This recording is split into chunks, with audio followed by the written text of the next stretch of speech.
பேசலாம். ஆண்டவர் நம் அனைவரோடும் கூட இருப்பாராக. இன்றைக்கான வார்த்தை, கர்த்தருடைய ஆவி நம்மை இறங்கினால் நம்முடைய வாழ்க்கை எப்படி இருக்கும், கர்த்தருடைய ஆவி நம்மை விட்டு பிரிந்தால் நம்முடைய வாழ்க்கை எப்படிப்பட்டதாக இருக்கும். இந்த விஷயத்தை தான் நம்ம இன்னைக்கு பார்க்க போகிறோம். நிறைய பேரோட வாழ்க்கையில் இது நடக்கும். புரியுதுங்களா? கர்த்தருடைய ஆவி நம்மளோடு இருக்கும்போது நம்மளுடைய வாழ்க்கை எப்படி இருக்கிறது, ஒவ்வொருத்தரும் இதை சிந்திக்க கடமைப்பட்டிருக்கோம், தியானிக்க கடமைப்பட்டிருக்கோம்.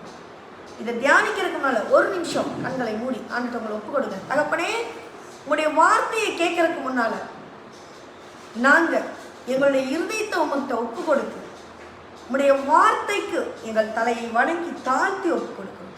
எங்கள் இருதயத்தில் அந்த வார்த்தை பதிந்து நாங்கள் நேர்த்தியாய் நடக்க எங்களுக்கு உதவி செய்யலாம்.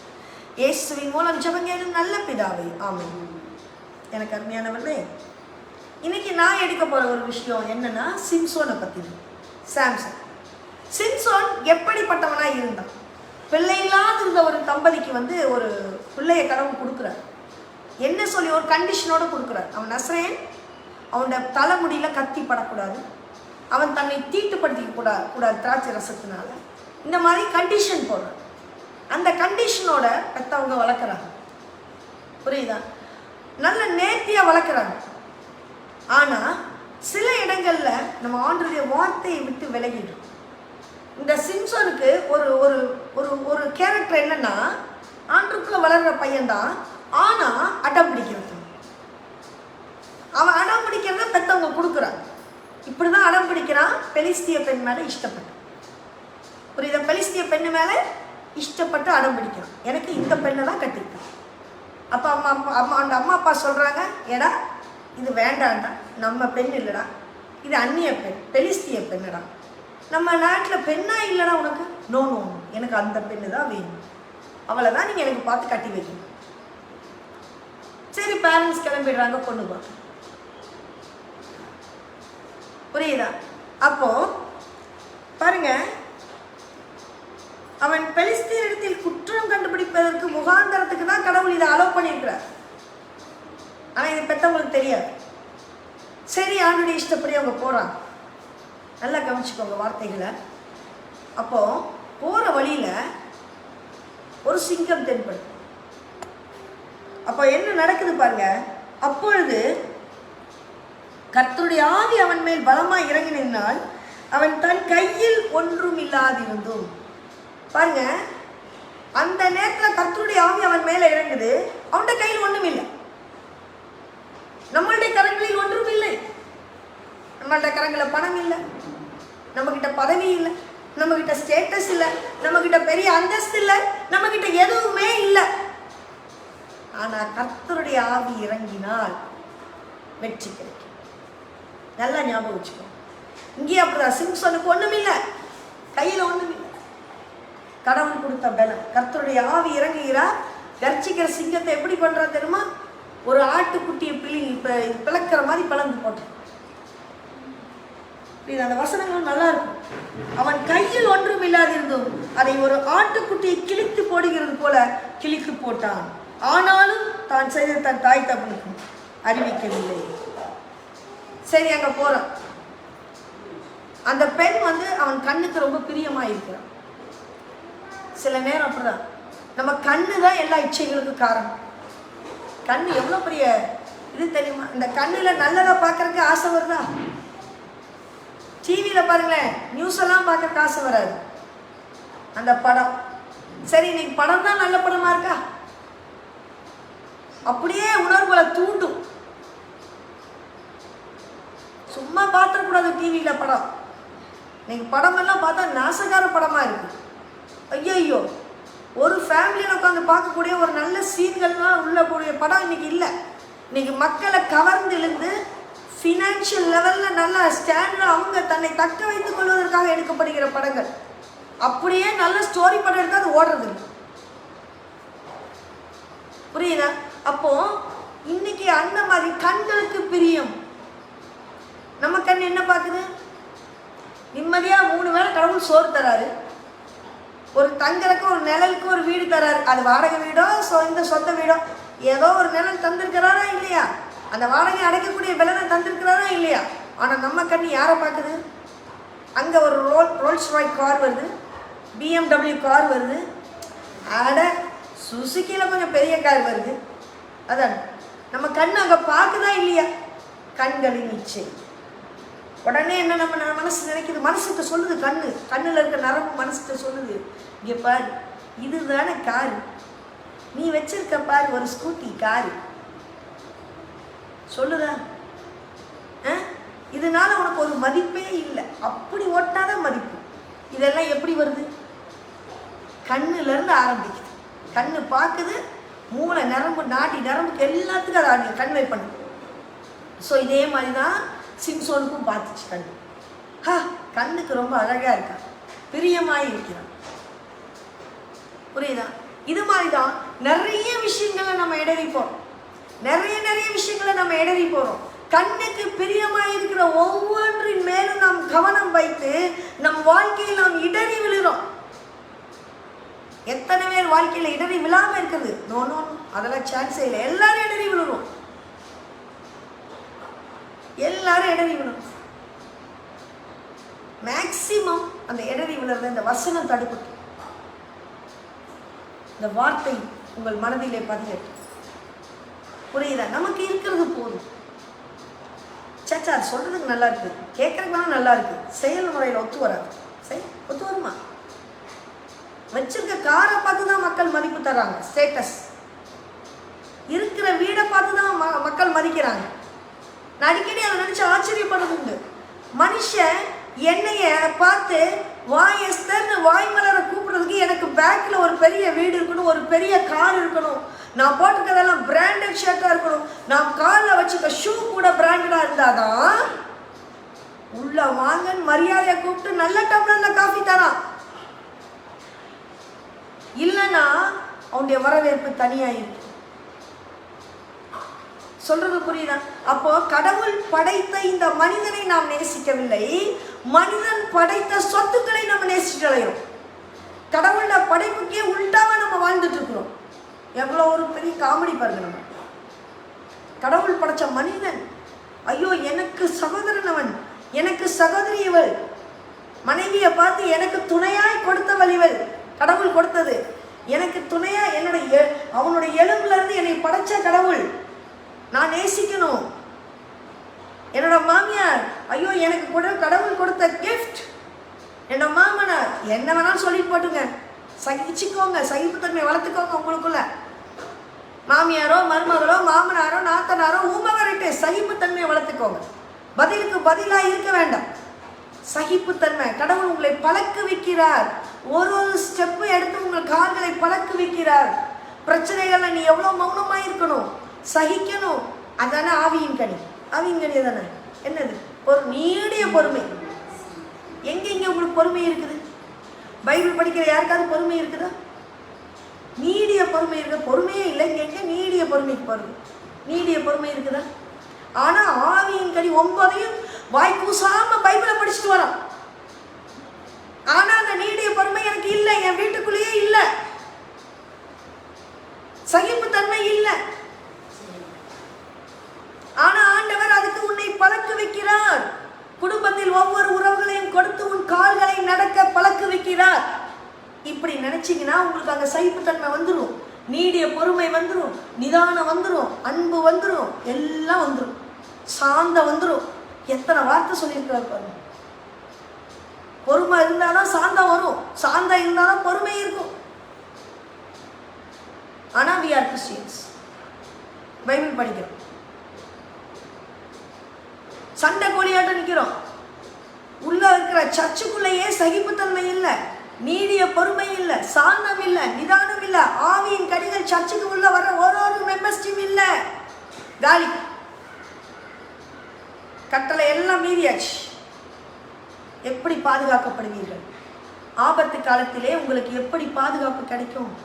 ஆண்டவர் பழக்குவித்த பழக்குவிப்பை, ஆண்டவர் ஒவ்வொரு அடி உங்களை எடுத்து வைக்கிற அந்த நடையை நீங்க கவனம் வைக்கல. எப்படி ஆபத்து காலத்தில் நீங்களாம் தப்பிப்பீங்க? எப்படி ஆபத்து காலத்துல தப்பு வைக்க போறீங்க? அப்போ மட்டும் கடவுளை கூப்பிடுறது, கடவுளே கால் இல்லையா, கண் இல்லையா, பாரு என் புள்ள முங்கிட்டு இருக்குது. கடவுளுக்கு தெரியும் உன் பிள்ளைய அடிச்சாதான் உனக்கு வலிக்கும். கரெக்டு தானே? என் பிள்ளை முங்கிட்டு இருக்குது, நீ எல்லாம் கடவுளா, உன்னை இவ்வளவு தூரம் தொழுதனே, ஆலயத்துல வந்து ஓடி வந்தனே, ஞாயிற்றுக்கிழமை எதுக்கு ஆலயத்துக்கு ஓடி வந்த? வம்பு பேசுறது. இந்த ஐயர் என்ன பண்றாரு? இந்த ஐயர் சரியில்லை. இந்த செக்ரட்டரி என்ன பண்றாரு? இந்த செக்ரட்டரி சரியில்லை. இந்த ட்ரெஷரர் என்ன பண்றாரு? சரியில்லை. இந்த இந்த எனக்கு இருக்க முன்னால் இருக்க அம்மா சரியில்லை, இந்த அப்பா சரியில்லை. எப்படி எல்லாம் நம்ம ஆலயத்துக்கு வந்து உட்காந்து ஜட்ஜ் பண்ணிட்டு இருக்கிறோம். சகிப்புத்தன்மை எங்க போச்சு? பொறுமை எங்க போச்சு? நிதானம் எங்க போச்சு? கடவுள் கேட்பார், ஒன்னொன்னு ஆவியின் கனி உனக்கு 9 கொடுத்தேனே, உனக்கு எல்லாம் இருந்துச்சா? உனக்கு எல்லாம் இருந்துச்சா கேட்பார். என்ன சொல்ல போறீங்க?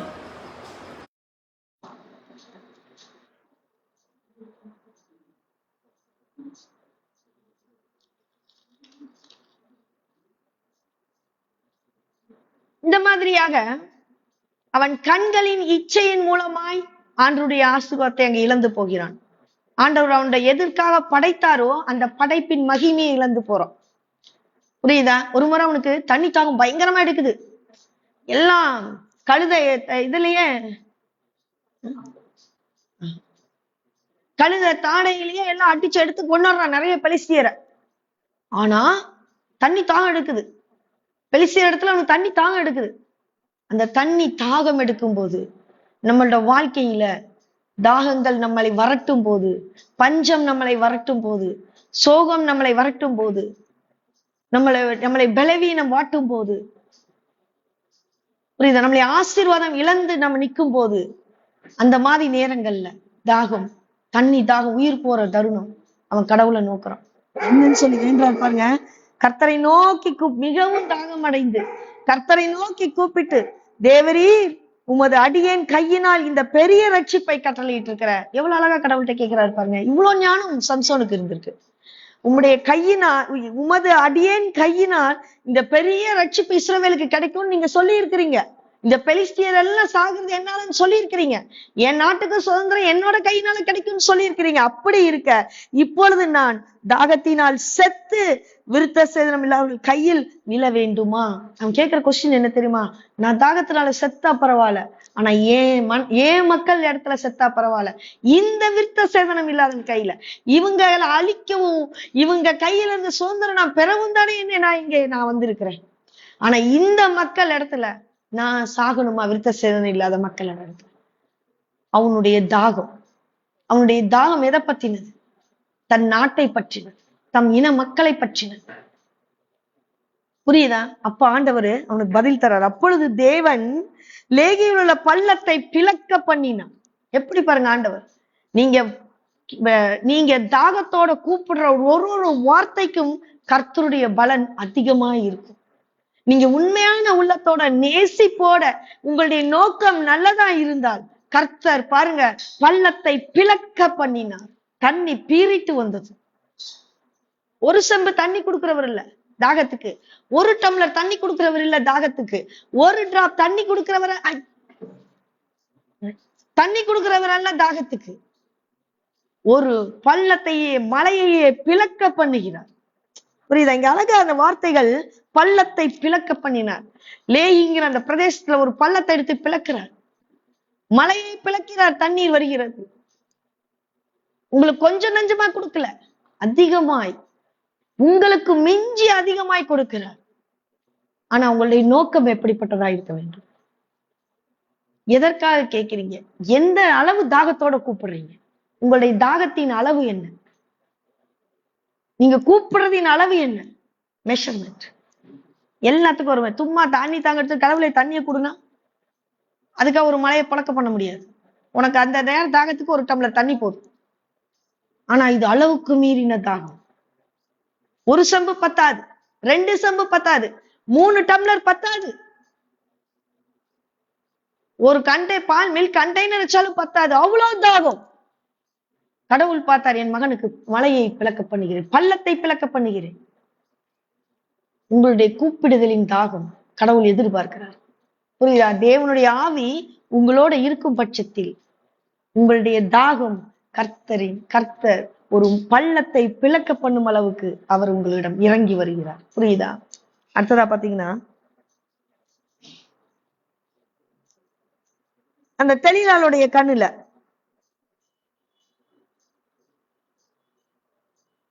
தெளிலாள் அவன் பேர்ல இதா இருக்கிறான்.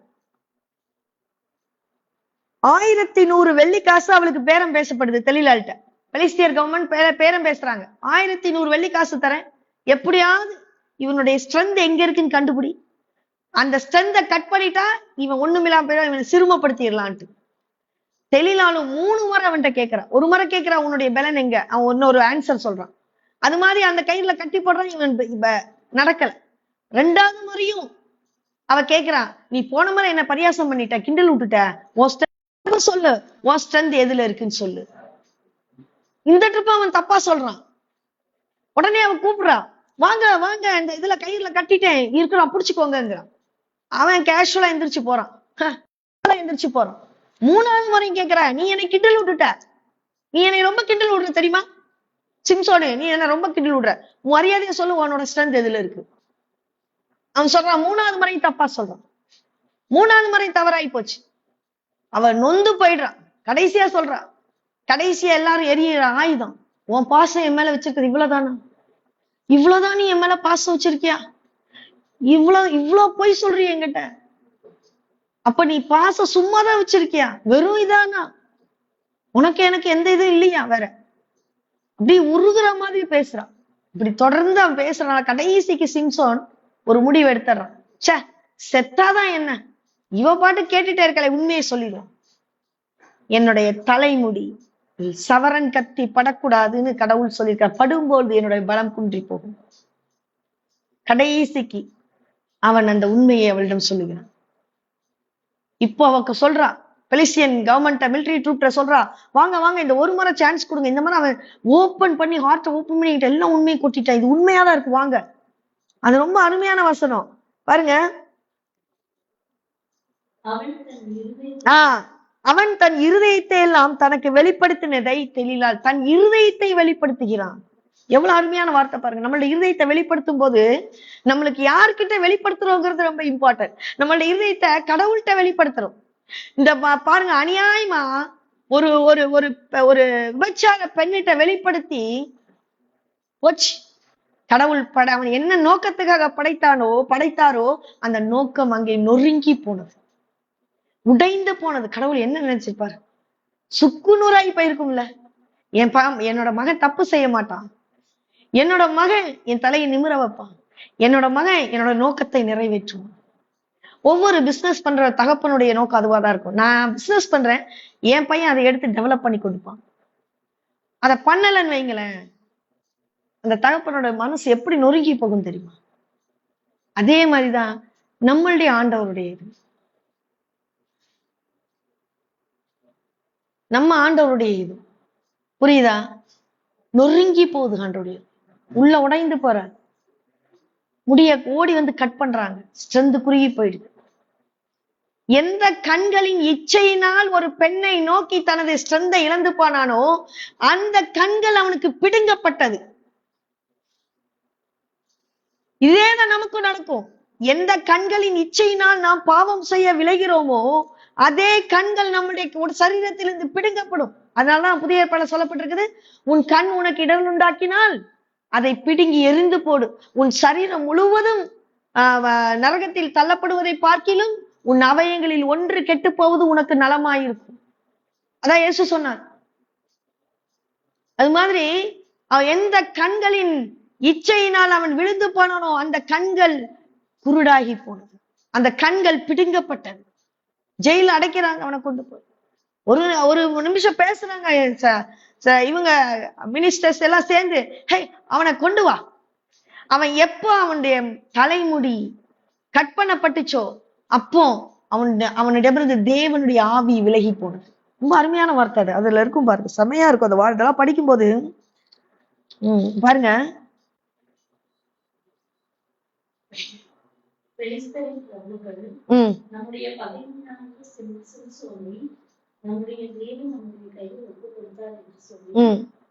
எப்பொழுதும் பாருங்க இதுல இருக்கு பாருங்க. அப்பொழுது அவன் நித்திரை விட்டு விழித்து கர்த்தர் தன்னை விட்டு விலகினதை அறியாமல் எப்போதும் போல உதறி விட்டு வெளியே போவேன் என்றான். முடி கட் பண்ணணும், கர்த்தர் அவனை விட்டு வெளியே போயிட்டார். என்னைக்கு அவன் இச்சையில விழுந்தானோ அன்னைக்கு போச்சு, கர்த்தர் அவனை விட்டு விலகினார். இவனுக்கு அது தெரியல. இவன் நினைக்கிறான், எப்பவும் போல உதவிட்டு நான் போயிடுவேன். போக முடியல. கர்த்தருடைய ஆவி அவனை விட்டு விலகின உடனே அவன் ஒன்றும் இல்லாது ஆகிவிட்டான். கர்த்தருடைய ஆவி அவனுக்குள்ள இருக்கும்போது ஒன்றுமில்லாத இருந்தும் வெற்றிகளை குவித்தான். கர்த்தருடைய ஆவி அவனை விட்டு வெளியே போகும்போது எல்லாம் இருந்தும் அவன் வெற்றிகளை குவிக்க முடியல, பலவீனப்பட்டு போனான். புரியுதா? உதறி எந்திரிச்சு போக முடியல. பெலிஸ்தர் அவனை பிடிச்சு கண்களை பிடுங்கி காசாவுக்கு கொண்டு போய் 2 வெண்கல விலங்கு போட்டு மாவரைச்சு வச்சுட்டாங்க. எவ்வளவு பெரிய வீரன் மாவரைச்சுட்டு இருக்கான். என்ன பாருங்க, தலைமயிர் சிரைக்கப்பட்ட பின்பு தலைமுடியெல்லாம் சரிச்சாச்சு ஃபுல்லா. இப்ப திருப்பி முளைக்க தோணுது. அவனுடைய தலைமுடி வளர வளர அவனுக்குள்ளாய் ஸ்ட்ரென்த் வருது. அவன் படைக்கப்பட்ட படைப்பு அப்படி. அதனாலதான் நான் அடிக்கடி சொல்லுவேன், ஒருவன் எதற்காக படைக்கப்பட்டானோ அந்த படைப்பில் அவன் கவனம் வைக்க வேண்டும். குழந்தை குட்டியோட படைக்கப்பட்டிருக்கீங்களா? நீங்க உங்களுக்கு குழந்தை குட்டி கடவுள் கொடுத்திருக்கிறா? அந்த குழந்தைகளுக்கு ஆண்டுடைய வார்த்தைகளை சொல்லி, ஆபிரகாம் தன் பிள்ளைகளுக்கு ஆண்டுடைய வார்த்தையை சொல்லி சொல்லி வளர்த்தான். ஈசாக்குக்கு அப்படி வார்த்தையை சொல்லி வளர்க்கணும். பெற்றோர்களை எதிர்க்காதன்னு வளர்க்கணும். பைபிள்ல இப்படி இருக்குதுன்னு, இப்படி இருக்கணும், அப்படி இருக்கணும் சொல்லி வளர்க்கணும். இதுதான் உங்களுடைய படைப்பின் நோக்கம். அந்த பிள்ளைக்கு ஆண்டரை துதிக்கிறது எப்படின்னு சொல்லி கொடுக்கணும். கர்த்தருக்குள்ள எப்படி வளரணும்னு சொல்லி கொடுக்கணும். சங்கீதம் சொல்லி கொடுக்கணும். படைப்பின் நோக்கம், சிம்சோனுடைய படைப்பின் நோக்கம், அவனுடைய முடியில அவனுக்கு ஸ்ட்ரென்த் கடவுள் கொடுத்திருக்கிறார். அந்த படைப்பின் நோக்கத்தை அவன் உதாசீனமாய்ப்படுத்தினான். பாருங்க, திரும்பவும் மலைக்க தொடங்குனது. இப்போ அவங்கெல்லாம் அந்த பெலிஸ்தியர்களுக்கெல்லாம் ரொம்ப சந்தோஷம். எங்களோட கடவுள் இவனை எங்க கையில கொடுத்துட்டாருன்னு கடவுளுக்கெல்லாம் ஆராதனை செலுத்துறாங்க. கடைசி அவங்க ரொம்ப மகிழ்ச்சியா இருக்கும் போது, அந்த சிம்சோனை வெளியே கொண்டு வாங்க, இப்பதான் அவன் ஸ்ட்ரென்த் இல்லாம ஆயிட்டானே, அவனை ஒரு வேடிக்கை பொருளா அவனை வேடிக்கை பண்ண வைக்கலாம். எப்படி ஒரு பலமான மனுஷனை கொண்டு வேடிக்கை பொருளாக்க வைக்கிறார். Is going to be an entertainer. நம்மளும் அப்படிதான். கர்த்தருடைய ஆவி நமக்குள்ள இருக்கும் போது நாம் ஒரு பலமுள்ள மனுஷன், ஒன்றும் இல்லாதிருந்தும் வெற்றியை தருகிறவர். கர்த்தருடைய ஆவி என்னைக்கு நம்மை விட்டு எடுபடுதோ நம்ம ஒரு வேடிக்கையான பொருள். மற்றவர்களுடைய பார்வையில நான் ஒரு வேடிக்கையான மனுஷன். என்னை பார்த்து சிரிக்கிறாங்க, என்னை பார்த்து நகைக்கிறார்கள், என்னை பார்த்து இயல்கிறார்கள். பிரயோஜனம் இல்லை. இப்போ சிம்சோன் இதை தாங்கிதான் ஆக வேண்டும், வேறு வழி இல்லை. ஏன்னா கர்த்தருடைய ஆவியானவர் அவனை விட்டு விலகி போனார். ஆனாலும் அவன் விடல. அவனுக்கு கொஞ்சம் அடம் பிடிக்கிற குணம் ஜாஸ்தி தானே. அந்த அடம் பிடிக்கிற குணத்தை வச்சு கடவுள்கிட்ட கேட்கிறான், கடவுளே இந்த ஒரு விசை எனக்கு பலன் தந்தீங்கன்னா. அவன் சொல்றான், அவன் கேட்கிறான், அவன்கிட்ட நான் கட்டி இருக்கிறது எந்த இடத்துல என்னுடைய இது கட்டி என்னை இந்த பில்லர்ல சாட்சி வைங்க. அவன் நல்லா மத்தவங்களுக்கு வேடிக்கை காட்டிட்டு அந்த கட்டுறவன்ட்ட கேட்கிறான், இது என்ன, இது எதெல்லாம் தாங்கி இருக்குது இந்த பில்லர்? எனக்கு கண்ணு தெரியாது, கண்ணு இல்ல, குடுக்கிட்டாங்க. 3000 பேர் இருக்கிறாங்க. இந்த பில்லர் தான் அதோட ஸ்டாண்ட் மாதிரி இந்த பில்டிங்க்கு. தெரிஞ்சுக்கிறான். தெரிஞ்ச உடனே கடவுள்கிட்ட கேட்கிறான், இந்த ஒரு விசை எனக்கு பலன் தாங்கப்பா, நான் படைக்கப்பட்டதின் நோக்கம் நிறைவேறட்டும். எல்லா பிரபுக்களும் அதுக்குள்ளதான் இருக்கிறாங்க, எல்லா பெரிய மனுஷங்களும் அதுக்குள்ளதான் இருக்கிறாங்க. இவனை வேடிக்கை பார்ப்பதற்காக, இவனை ஒரு வேடிக்கையாளனாக வைத்து பார்ப்பதற்காக. யோசிச்சு பாருங்க.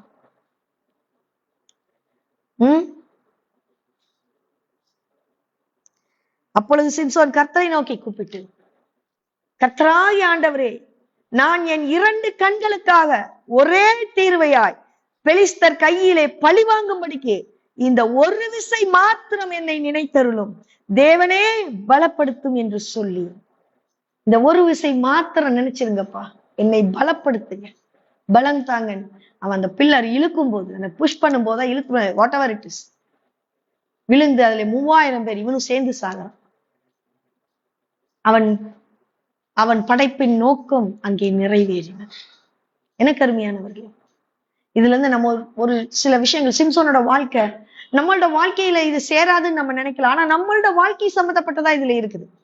தேவனுடைய ஆவியானவர் நமக்குள்ள இருந்தா நம்மளுடைய வாழ்க்கையில ஒன்றும் இல்லாதிருந்தும் ஒரு சிங்கத்தை எதிர்க்கக்கூடிய பலனை கடவுள் தந்தார். எத்தனையோ பெலிஸ்தீர்களை அடித்து நொறுக்கக்கூடிய பலனை தந்தார். 300 நரிகளை என்ன தெரியல இல்லையா, 300 நரிகள் அது வாழை 2 பேர கட்டி சென்டர்ல நெருப்பு பண்ண வச்சு வெள்ளாமைக்குள்ள விடுறான். பெலிஸ்தியர் இதுக்குள்ள போ எல்லாம் முடிச்சுட்டு வான்ட்டு ஆச்சரியப்படுறாங்க பெலிஸ்தியர். ஒரு மனுஷனுக்குள்ள இவ்வளவு பலமா? ஒன்றும் இல்லாதிருந்தும் ஆண்டவர் கொடுத்த பலன். ஒன்றும் இல்லாதிருந்தும் தேவனுடைய ஆவி அவனுக்குள் இருந்தபடியால் பலன் கொண்டு நின்றான். எல்லாரும் பார்த்து பயந்தாங்க, எல்லாரும் பார்த்து பயந்தாங்க. சிம்சோன் சிம்சோன் அதுவே பேச்சாயிற்று அன்னைக்கு. ஆனா என்னைக்கு கர்த்தருடைய அவன் இச்சைகளில் விழுந்து, புரியுதா, ஆண்டுடைய தனக்கு கொடுத்த சீக்கிரத்தை வெளிப்படுத்தி இச்சைகளில் விழும் பொழுது கண்களின் இச்சையில் அவன் பிரியமாய் இருந்தான். அப்ப தேவனுடைய ஆவி அவனை விட்டு எடுபட்டது கூட அவனுக்கு தெரியல. ஆனா எப்பவும் போல உதறிட்டு போவேன். இன்னைக்கு நம்மளும் அப்படிதான். பல நேரங்கள்ல தேவனுடைய ஆவி நம்மளை விட்டு எடுபட்டது கூட நமக்கு தெரியறது இல்லை. ஆனா பல நேரங்கள்ல நம்ம என்ன நினைக்கிறோம், நான் என்னால எல்லாம் முடியும், நான் தான், எனக்கு பதவி இருக்கிறது, எனக்கு பணம் இருக்கிறது, எனக்கு அந்தஸ்து இருக்கிறது, எனக்கு ஸ்டேட்டஸ் இருக்கிறது, என்னை எவனும் அசைக்க முடியாது. சில நேரங்கள பணம் பதவி இல்லாதவனுங்க சண்டைக்கு வருவானுங்க பாருங்க, அவனுங்களும் அப்படிதான் இருப்பானுங்க. ஏன்னா எனக்கு பின்னால பேக்ரவுண்ட் ஒண்ணுமே இல்லை, நான் எவனை வேணாலும் எதிர்க்கலாம். எதை எடுத்தாலும் சண்டை போடுற ஒரு கூட்டங்கள் சர்ச்சிலயும் இருக்கு, வெளியும் இருக்கு, எல்லாரும் இருக்கு. ஆனா வெளிய மத்தவங்க அதை பண்ணும்போது தெரியல. ஆனா நம்ம சர்ச் மெம்பர்ஸ், பைபிள் படிக்கிற நம்ம அதை செய்யும் போதுதான் வலிக்குது. சர்ச்சுக்குள்ளேயே நம்ம மெயின்டைன் பண்றது இல்ல அன்பை, சண்டை போடுறோம், விட்டு கொடுக்கிற தன்மை இல்லை, கேவலமா நடந்துக்கிறோம், பணத்துக்கும் பதவிக்கும் முக்கியத்துவம் கொடுக்கும்.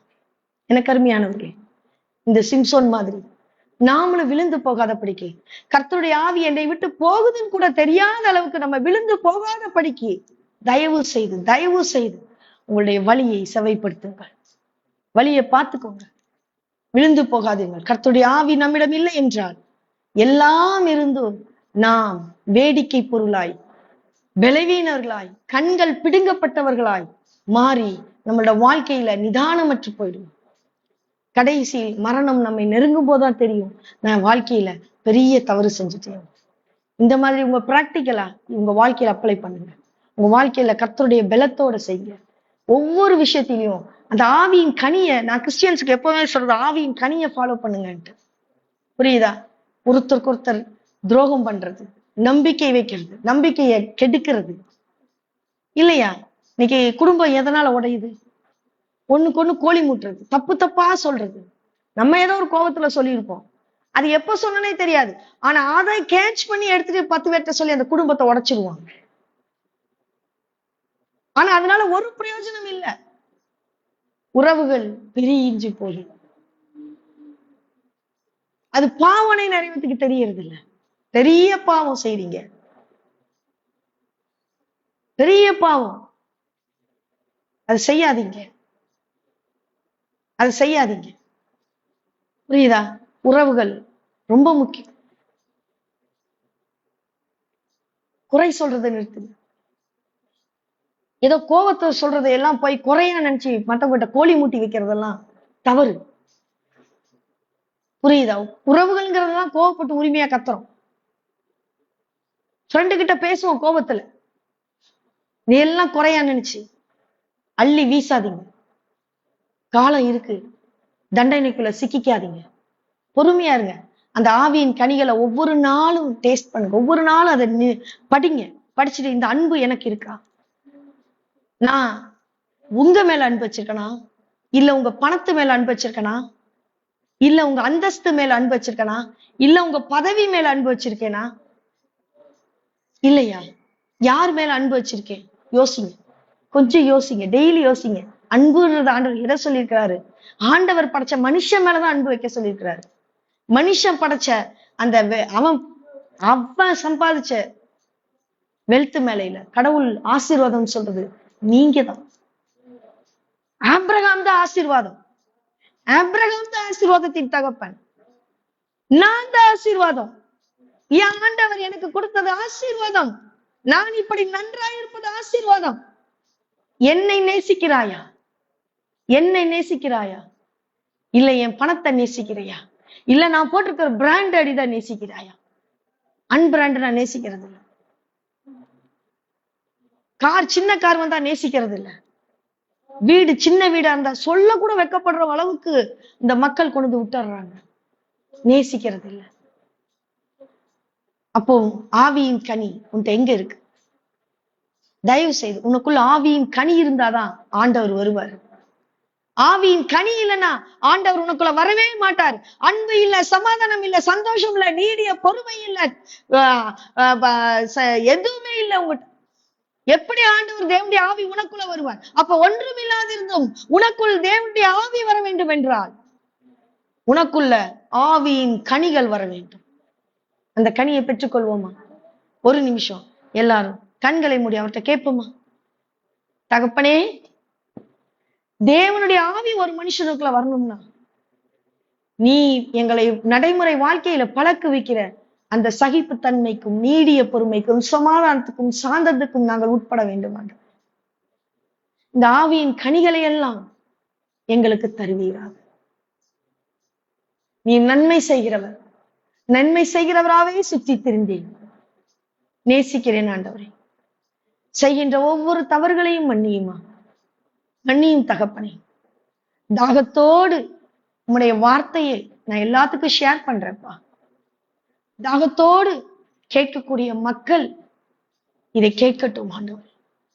ஒருவேளை இந்த வார்த்தை ஒவ்வொருவருடைய இருதயத்தையும் அசைக்குமானா தகப்பனே எனக்கு சந்தோஷம். உம்முடைய வார்த்தை ஒவ்வொருடைய இருதயத்திலும் பதியட்டும். ஆவியின் கனிகளை அவர்கள் பெற்றுக்கொள்ளட்டும் அப்பா. உம்முடைய ஆவி அவர்களுக்குள்ளாய் இறங்கட்டும். செய்வீர் என்று விசுவாசிக்கிறேன். இயேசுவின் மூலம் ஜெபங்கேளும் நல்ல பிதாவே, ஆமென். எனக்கு அருமையானவர்களே, go to YouTube அன்ஷேக்கிள்டு மினிஸ்ட்ரி நீ ஷேர் பண்ணுங்க, சப்ஸ்கிரைப் பண்ணுங்க, லைக் பண்ணுங்க. தயவு செய்து கர்த்தருடைய வார்த்தையை ஷேர் பண்ணுங்க. ஷேர் பண்ண மறக்காதீங்க. தேங்க்யூ. God bless.